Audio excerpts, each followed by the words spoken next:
How to pause or freeze a video in CapCut. Hey everyone, welcome back to the channel. In today's video, I'm going to show you how you can freeze a specific part of a video in CapCut. So now without further ado, let's get started. So first thing first, open the CapCut app on your phone. And once you have opened it, simply tap on a new project and select a video from your library. And once you have added the video clip to your timeline, scroll through the video timeline and find the exact spot where you want to freeze the frame. Now tap on the video to select it and it will be highlighted in white. And now at the bottom, swipe left until you find the freeze option, and once you have found that, simply tap on it. And after that, the CapCut will create a 3-second frozen frame at that point.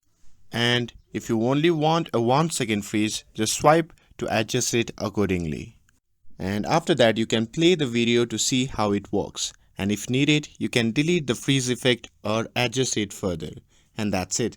Now you know how to freeze or pause the video in CapCut. With this, if you found this video helpful, then don't forget to like, share and subscribe to get updated for more videos. Thanks for watching and I'll see you in the next video.